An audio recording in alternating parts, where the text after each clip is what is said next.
Assalamualaikum warahmatullahi wabarakatuh.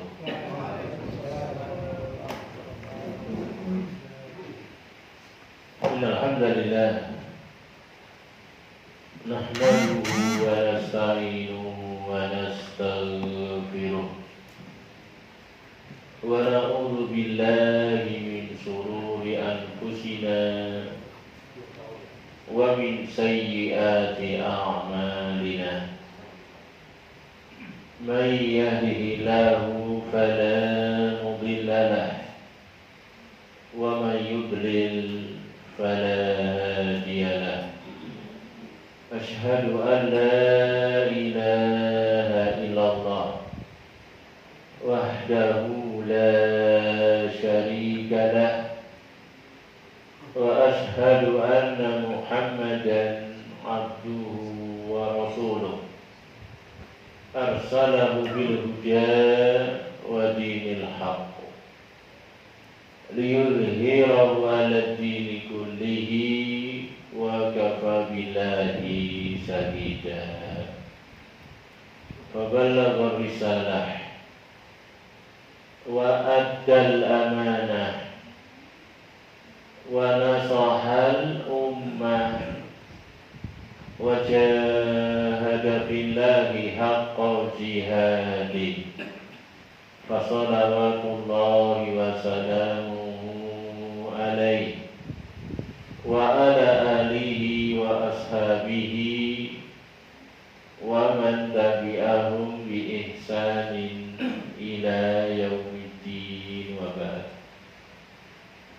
Ma'asyiral muslimin rahimani wa rahimakumullah, ikhwani wa akhwati fillah, a'azzani Allah wa iyyakum jami'an.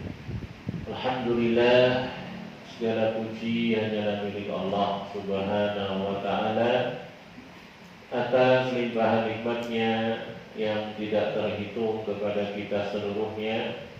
Alhamdulillah, marilah kita terus berusaha memuji dan menyanjung Allah Subhanahu wa ta'ala, terus berusaha membasahi lisan-lisan kita dengan zikrullah, dengan kalimat-kalimat thayyibah, pujian, sanjungan pada Allah Subhanahu wa ta'ala, Zat yang maha sempurna, membesarkan Allah, mengagungkan Allah, mensucikan Allah, dan juga tentunya kita bersyukur dengan terus berusaha mewujudkan penghambaan kita kepada Allah Subhanahu wa ta'ala, menjadi hamba yang sebenar-benarnya mendengar, taat, tunduk, patuh, menyerah, pasrah kepada Allah Subhanahu wa ta'ala dengan mentauhidkannya, mentaati perintah-perintahnya, menjauhi larangan-larangannya, beribadah kepada Allah sesuai dengan sunnah Rasulullah Muhammad sallallahu alaihi wa alihi wasallam.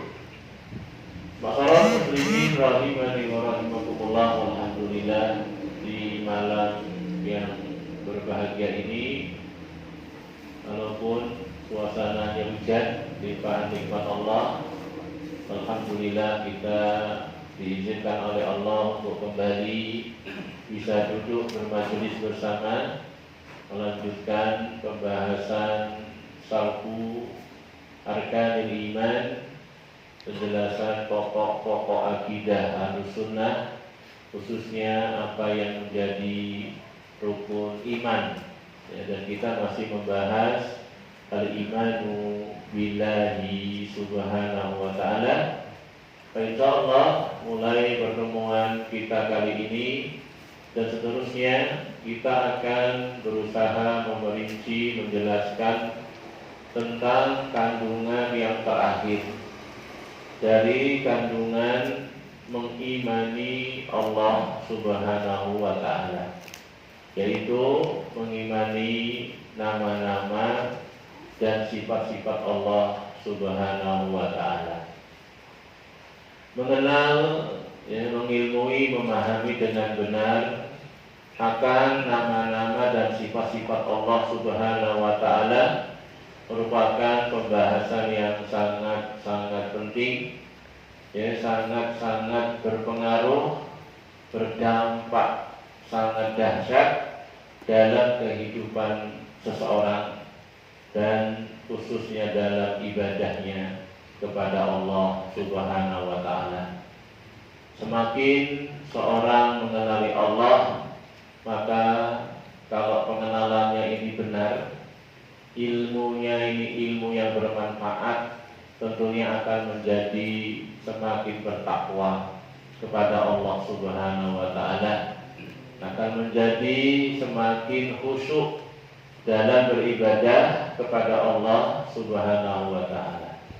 Sebagaimana dikatakan dalam sebuah ucapan, man kana billahi a'rab kana minhu akhwafa wa li ibadatihi aqlaba wa an maksiyatihi abada. Barang siapa yang semakin mengenal Allah Subhanahu wa Ta'ala, maka mestinya kelazimannya, karena ada juga yang sudah ngerti tapi gak seperti ini, berarti ini ilmunya belum bermanfaat, ilmunya masih jadi bumerang bagi pemiliknya.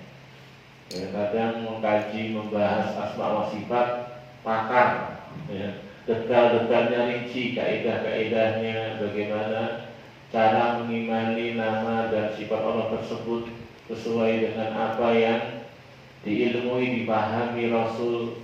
Kalau suruh jelaskan satu nama, satu sifat, penjelasannya Masya Allah, tapi belum tentu ilmu tadi bermanfaat.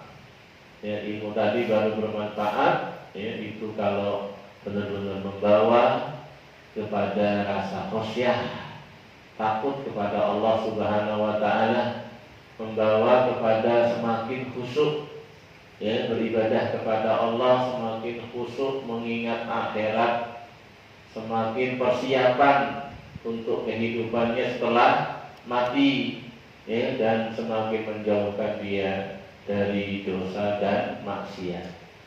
Sekali lagi, man kana billahi a'rab, sedang siapa yang semakin mengenal Allah, kana minhu akhwaf, mestinya dia semakin takut kepada Allah.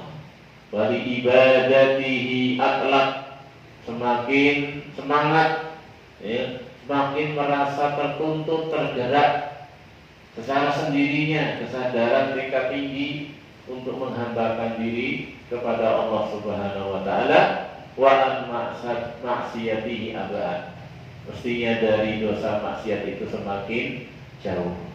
Makanya Rasulullah sallallahu alaihi wasallam ketika mengingkari 3 orang yang pernah kita kisahkan dari sahabat-sahabatnya yang menganggap ibadah Rasul di rumah masih sedikit, tapi tidak masalah kata mereka, karena Rasul itu sudah dijamin masuk surga. Dijamin masuk surga, dijamin dosa-dosanya yang lalu dan akan datang diampuni. Jadi ibadahnya sedikit nggak masalah.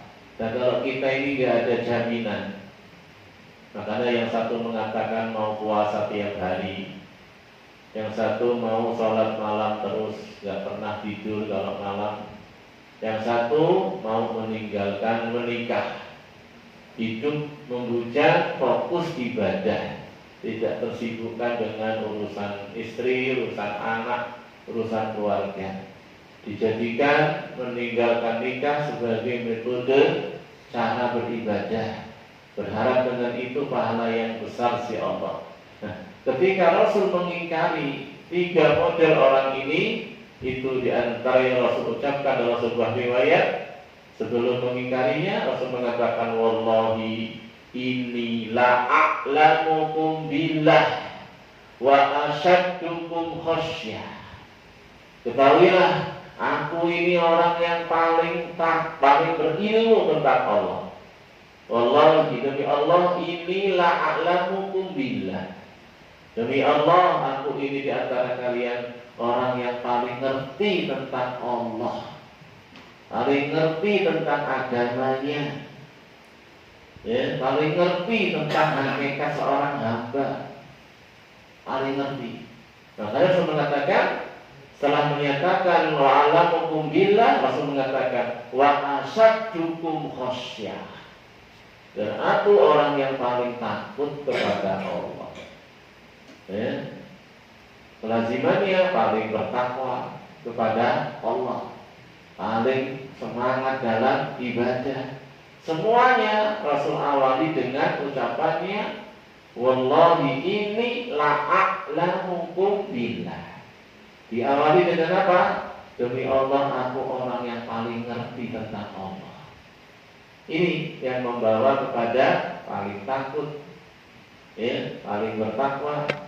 Makanya beliau menjadi teladan, menjadi neraca kebenaran siapapun yang beribadah kepada Allah. Kalau mengikuti petunjuknya sesuai, maka dialah yang benar ibadah. Dan kalau menyelisihi petunjuknya, siapapun dia, hebat kayak apa, banyak kayak apa ibadahnya, dia salah, dia keliru. Ibadahnya enggak tegak di atas petunjuk Rasul, tidak akan menjadi kedekatan bagi Allah, malah tambah jauh. Ibadahnya jadi maksiat, maksiatnya itulah ibadahnya kepada Allah. Na'udzubillah. Ya, jadi dalam sebuah riwayat Rasul mengatakan, wallahi inni la'a'lamukum billah. Diawali dengan ilmu. Makanya di sini dikatakan dalam awal mula pembahasannya, bahwasanya mengenal Allah itu termasuk ilmu yang sangat-sangat penting. Karena nanti apa? Ini jadi fondasi yang kokoh, dasar yang sangat kuat dari penghambaan seorang hamba kepada Allah.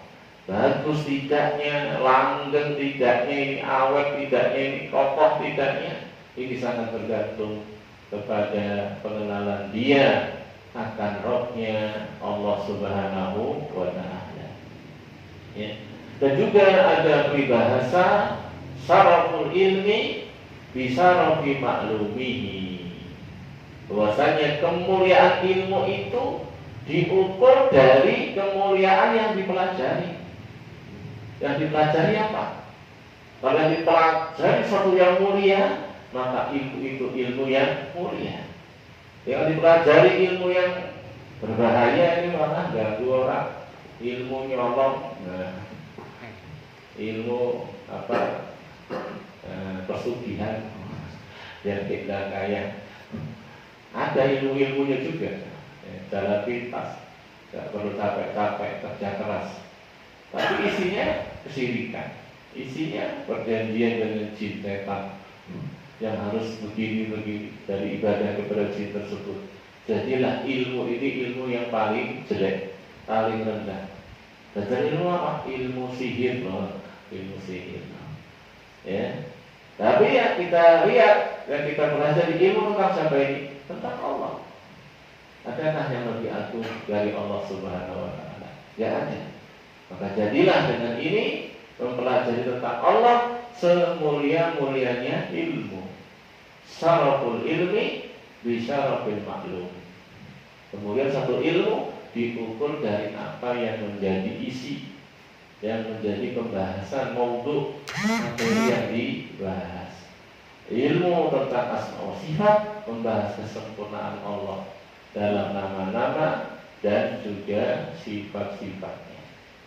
Termasuk yang menunjukkan pentingnya permasalahan ini adalah sekian banyaknya tersebar subhat-subhat dan kerancuan-kerancuan dalam masalah nama-nama dan sifat-sifat Allah.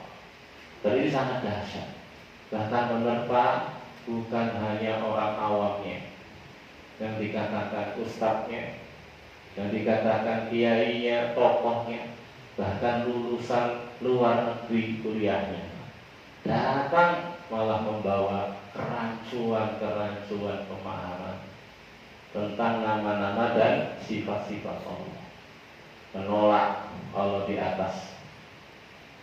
Ya apa enggak? Itu bukan orang awamnya loh, tokohnya. ya followernya udah jutaan. Bahasanya itu. Pengikutnya jutaan, subhanallah. Ngingkari Allah di atas. Padahal ini perkara yang Masya Allah, dalilnya sangat-sangat banyak. Dalil fitrah, dalil akal, perasaan aja itu.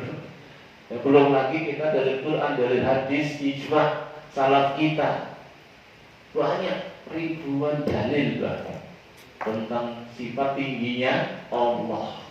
Tapi jadi samar di tengah-tengah umat. Jadi nggak jelas. Banyak kerancuan. Kalau mereka mau baca aja itu Al-Quran, ada di situ kisah Fir'aun. Apa kata Fir'aun? Ya Haman, ibni li sarha, la'alli ablughul asbab. Wahai Haman, menterinya Fir'aun, bangunkan untukku menara yang menjulang ke langit. La'alli ablughul asbab, biar aku bisa sampai ke pintu asbab sama, yaitu pintu langit. Fa'attali'a ila ilahi Musa, aku pengen tengok itu Tuhannya Musa. Wa inni la'adunnuhu kadziba, tapi aku yakin Musa itu bohong. Jadi akidah Allah di atas itu akidahnya para nabi, para rasul.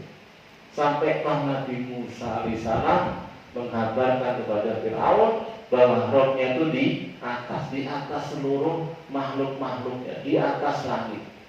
Sampai Fir'aun perintahkan Anu suruh bangun tadi. Cuma dia mengatakan, aku yakin Musa itu pendusta. Sampai kata para ulama, dalam kitab-kitab akidah disebutkan, siapa yang mengimani Allah di atas, Musawiyun. Tahu Musawiyun? Musawiyun itu ya nisbah, pengikutnya Musa. Siapa yang mengingkari Allah di atas, Fir'auniyun, pengikutnya Fir'aun. Kalau dibilang kamu pengikut Fir'aun, ngamuk dia. Gak ada yang kenal Fir'aun kecuali lambang kekufuran, lambang kepongahan, lambang kezaliman. Pantang petenteng, ngaku-ngaku jadi Tuhan. Sampai itu saja geleng-geleng itu.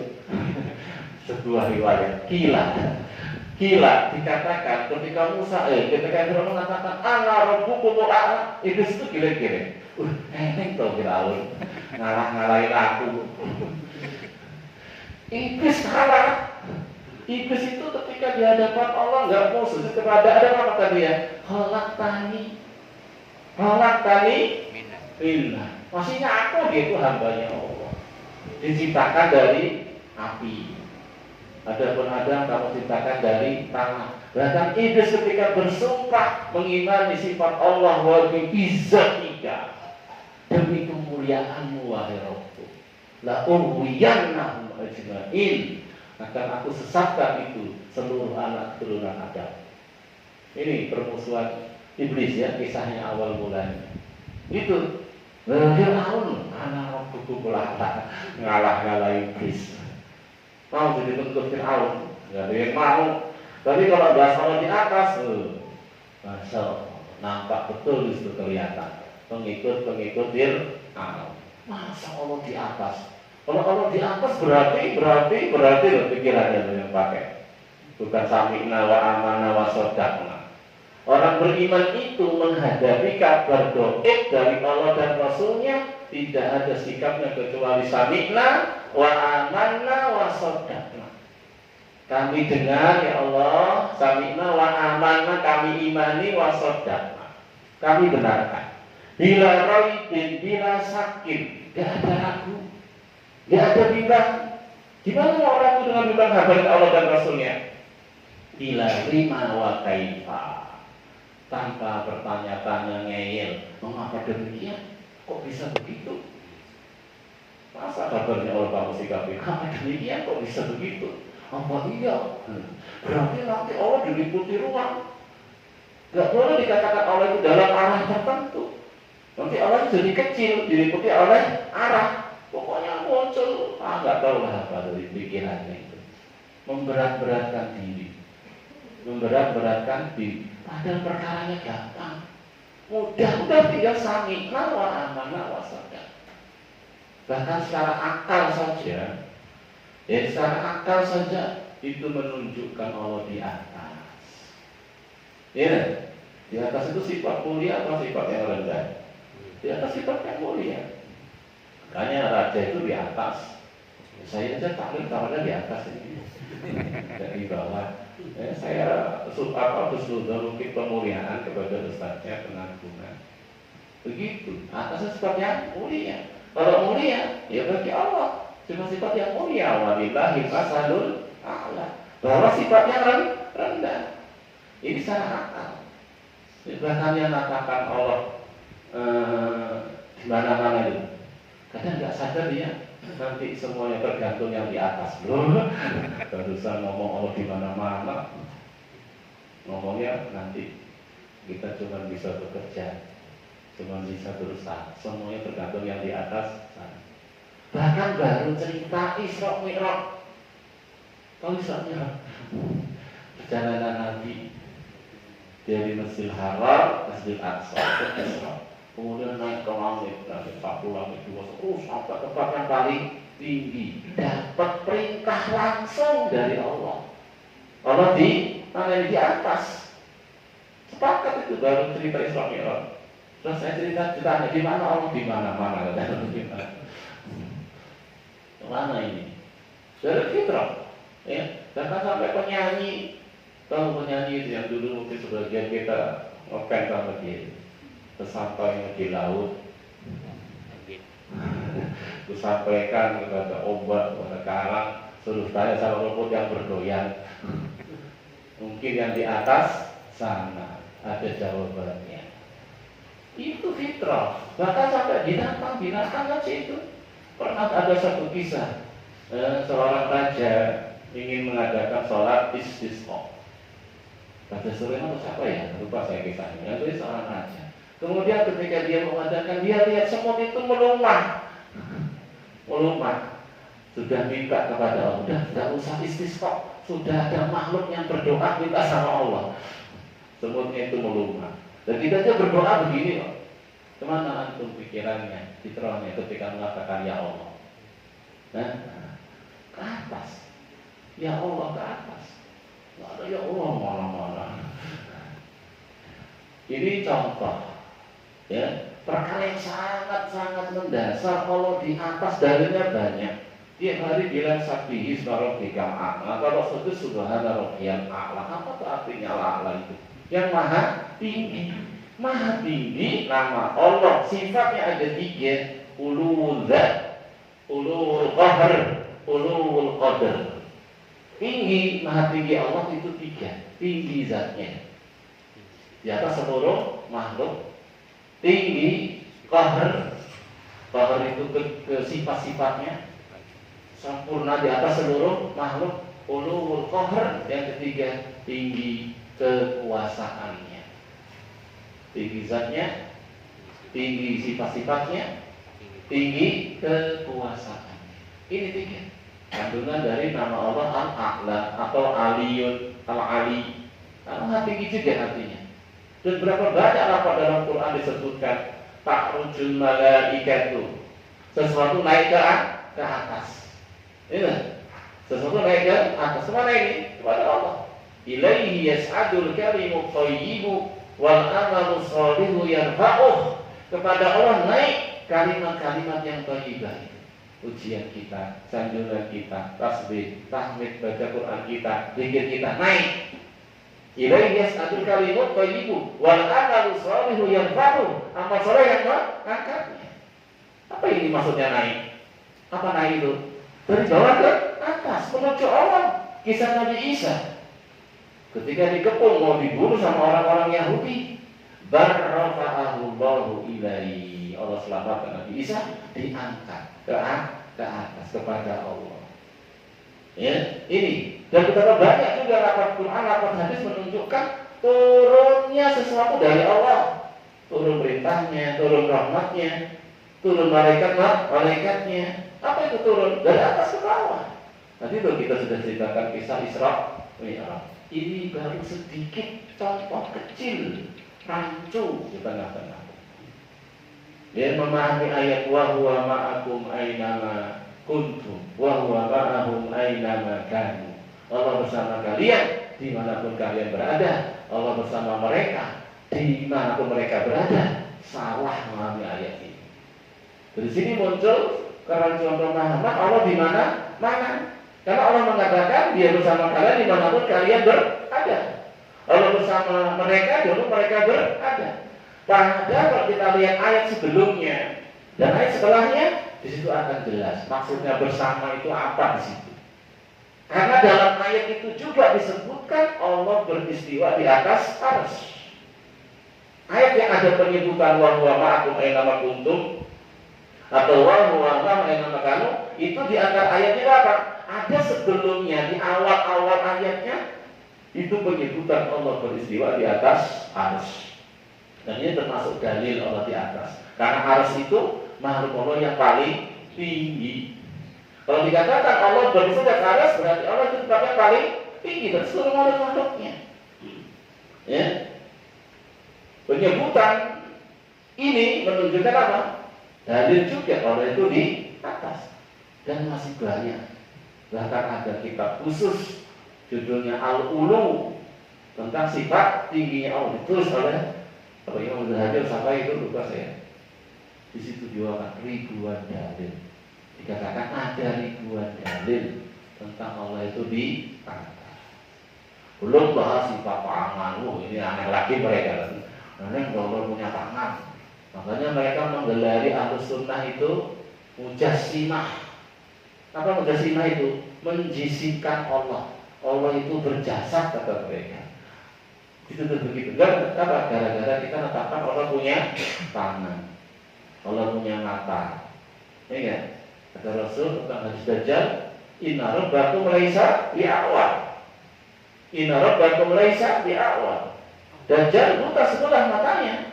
Ada beberapa tidak buta sebelah matanya. Di sini ada isbat penetapan Allah punya dua mata. Itu kita nyamakan Allah dengan makhluk. Berarti kita tidak pernah nyamakan Allah dengan makhluk. Penyebutan keimanan kita Allah punya mata, ya, Allah punya tangan, dan seterusnya nanti kita bahas punya wajah. Bukan berarti Allah sama dengan makhluk. Dan kalau saya bilang kucing punya mata, punya kaki, terus sama dengan kucing gitu. Kita ini yang tidak harus. Idhofatu syai' tufidu taksis. Idhofatu syai' tufidu taksis. Penyandaran kepada suatu itu sudah menunjukkan beda, khusus. Tangan, kalau tangan kok masih umum kan? Tangan manusia, tangan kera, ya. Tangan apa lagi? Yang punya tangan, orang Indonesia punya tangan, gelas ada tangannya kan? Ada tangannya, kaki, mata. Ketika sudah disandarkan, sudah berfaedah khusus, beda dengan yang lain. Mata manusia, yang mata anjing, mata elang, mata gajah, mata semut, apa sudah sama itu? Sudah disadarkan sudah beda. Demikian pula mata Allah. Oh yang membayang matanya kita, dari mana itu? Oh kita bilang matanya Allah, kok dia terbayang matanya kita? Sekedar penyandara sudah berfaedah khusus. Ini gambarannya nanti pembahasan. Ya, ada juga sifat-sifat yang lain. Allah marah, Allah tersenyum. Allah tersenyum, Allah tertawa. Ya, Allah tersenyum, Allah tertawa. Lihat dua orang bunuh-bunuhan, dua-duanya masuk surga. Nah, kok bisa? Ya, Allah marah, Allah murka. Ada dalam ayatnya. Allah sifat marah, Allah itu sifat murka. Tapi tentunya kita bawa sifat seperti ini kepada sifat yang sempurna, marah yang sempurna. Tidak seperti kita kalau marah habis semuanya. Kalau kita tercela marah. Jadi kalau Allah punya sifat marah beda dengan kita. dan seterusnya. Allah punya sifat mahabbah, Allah punya sifat rahmah. Sifat rahmah aja ini. Ya. Ini hampir semua kita ngomong Allah punya sifat rahmah.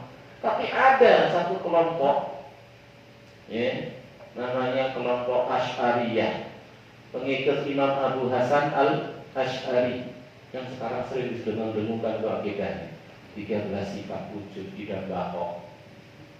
Coba antum hitung itu wujud, tidak bakok, olah batul hawadisi, yamuhu binafsihi, wadaniyah, kudroh irodah, apalagi itu sama basor, kalam, mulidan, sami'an. Ada enggak rahmah? Enggak ada. Ya ada. Loh, ini ada. Rahmah itu semua orang punya rahmah, sifat Allah itu.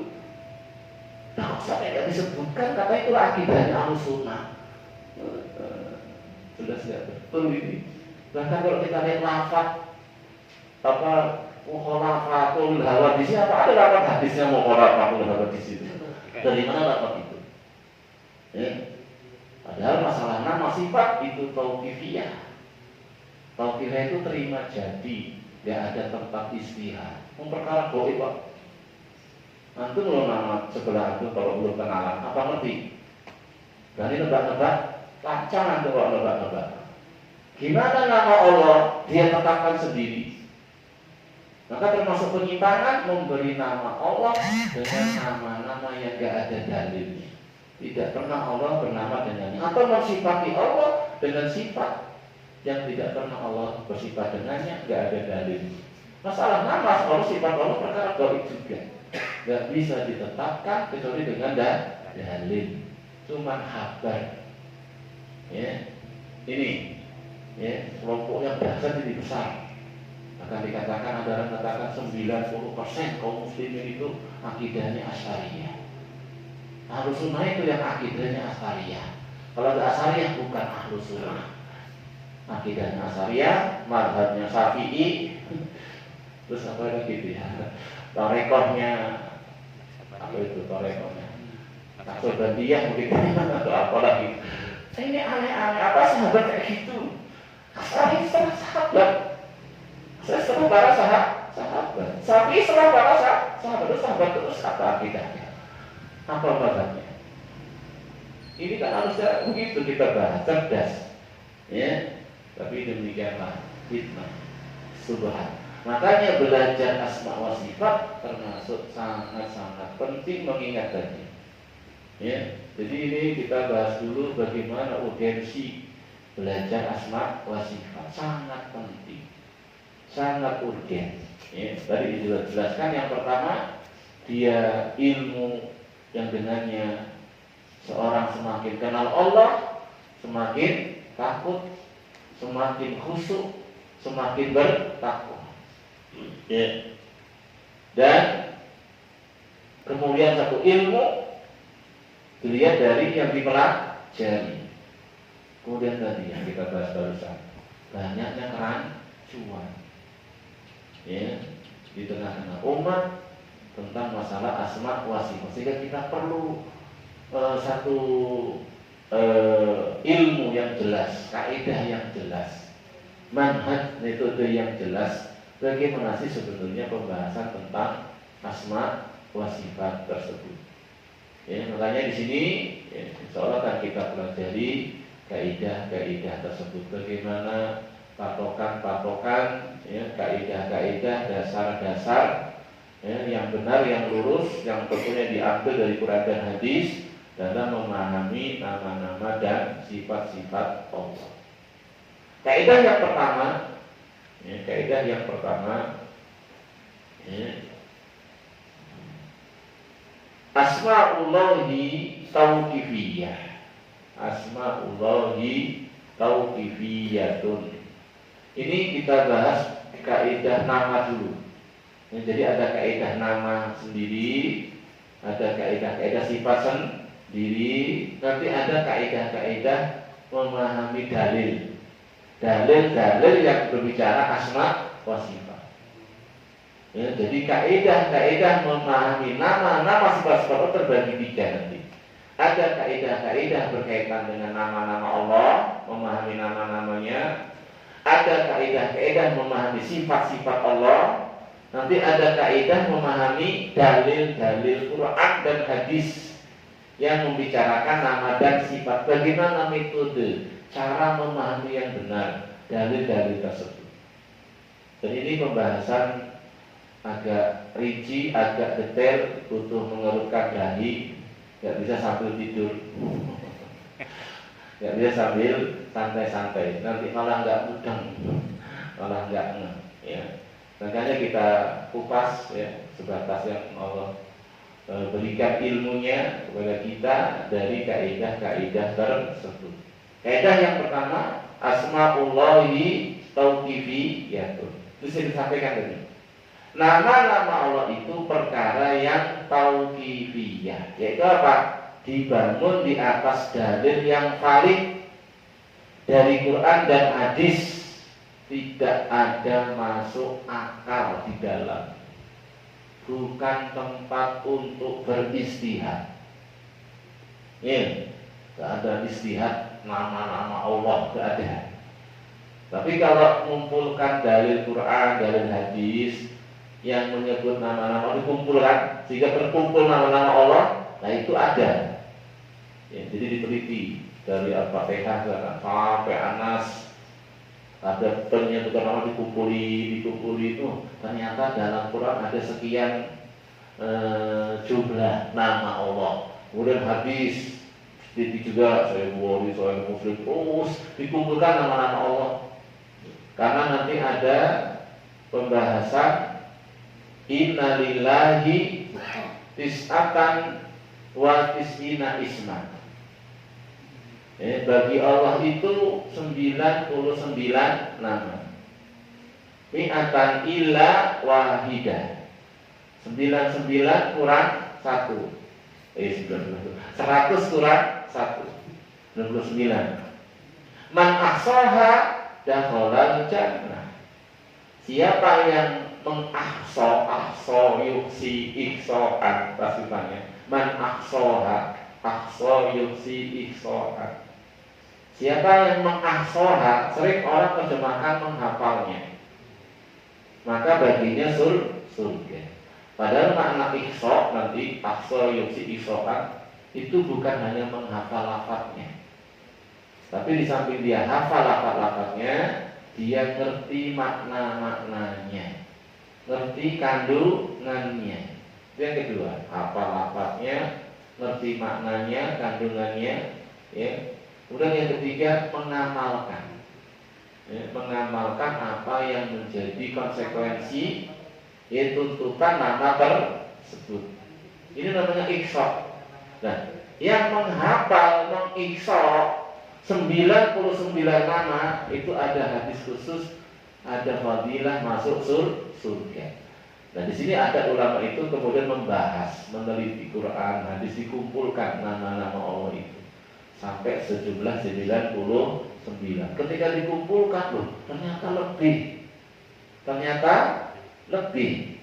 dari 99. Berarti penyebutan dalam hadis tadi 99 itu bukan pembatasan.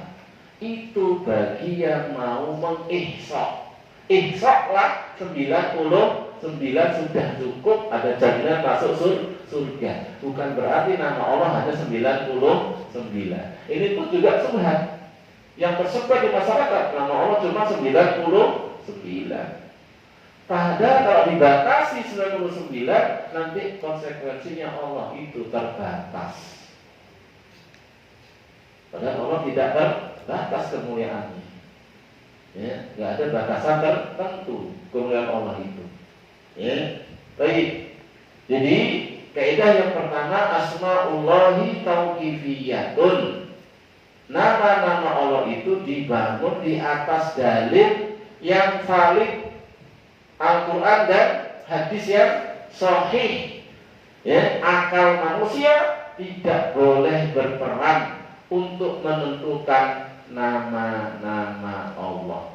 Bukan tempat untuk beristihad. Sekali lagi, karena dia perkara gaib. Jalan untuk mengetahuinya, jalan untuk menetapkannya cuma khabar. Kabar dari Allah sendiri. Ya, kabar dari siapa setelah Allah? Rasulnya. Karena di antara manusia tidak ada yang paling ngerti tentang Allah kecuali Rasulnya. Beliau mendapat wahyu. Dan kalau sudah datang kabar ini, dan kita tidak ada alasan kecuali hanya mengatakan apa tadi? Sami'na wa amanna wa saddaqna bila raibin, bila sakit, tanpa ragu, tanpa bimbang, bila lima wa kaifa, dengan tanpa bertanya mengapa dan bagaimana. Dan ya sudah, dengar, imani, benarkan. Jadikan akidah, selesai. Ya, itu makna tauqifiyah. Allah Subhanahu wa ta'ala berfirman, walillahil asmaul husna fad'uuhu biha. Hanya milik Allah saja asmaul husna. Hanya milik Allah saja asmaul husna. Ya. Maka fad'uuhu biha. Maka berdoalah. Ya, menggunakan asmaul husna tersebut. Maksudnya bertawasul. Di antara tawasul yang disyariatkan dalam kita berdoa agar lebih mustajab doanya adalah dengan menggunakan asmaul husna, nama-nama Allah. Ya Razzaq urzuqni, wahai yang maha memberi rezeki, beri aku rezeki. Sesuaikan dengan permintaan kita, sebut nama Allah yang mencocokinya. Ya Ghafur, ya Rahman, ya Rahim, ighfirli, irhamni. Wahai Zat yang maha pengampun, ighfirli, ampuni saya. Ya Rahman, ya Rahim, irhamni. Begitu. Jangan ya sabidul iqab, wahai Zat yang maha keras azabnya, ampuni kami. Loh, itu gak pas. Gak pengampunan kok nyebutnya nama sifat Allah yang kerasnya azab. Ini ya asmaul husna.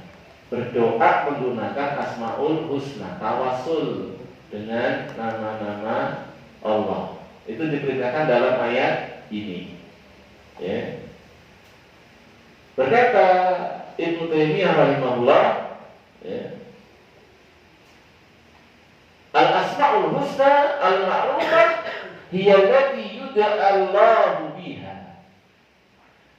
Nama-nama Allah yang ma'ruf, yang nanti itu dikenal sebagai nama Allah, itu ada beberapa kriteria. Yang pertama, fad'uuhu biha. Ya. Yang namanya nama Allah itu bisa dipakai untuk berdoa, untuk dipanggil Allah dengannya. Ya Rahman, tadi kan ya Rahim, ya Aziz, ya Ghafur. Berarti kalau ada penyebutan nama sifat bisa digunakan untuk kita berdoa, memanggil dengan nama tadi. Ya. Kalau ada nama apa? Sifat belum dibahas ya.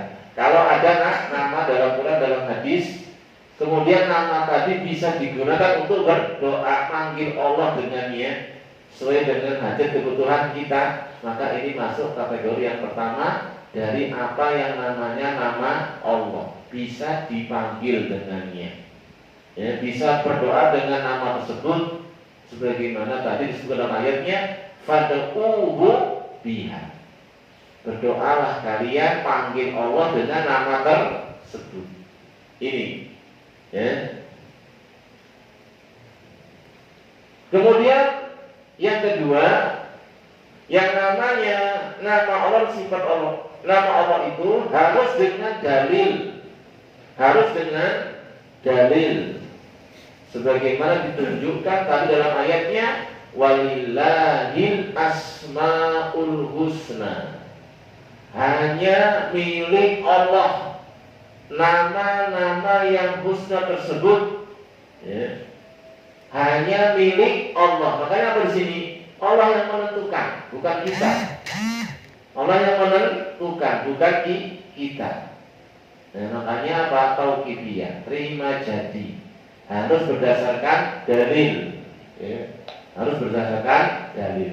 Kemudian yang ketiga, kriteria dari sebuah nama adalah ya, nama tersebut indah, sempurna.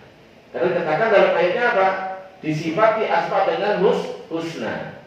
Walillahil asmaul husna, disifati dengan husna.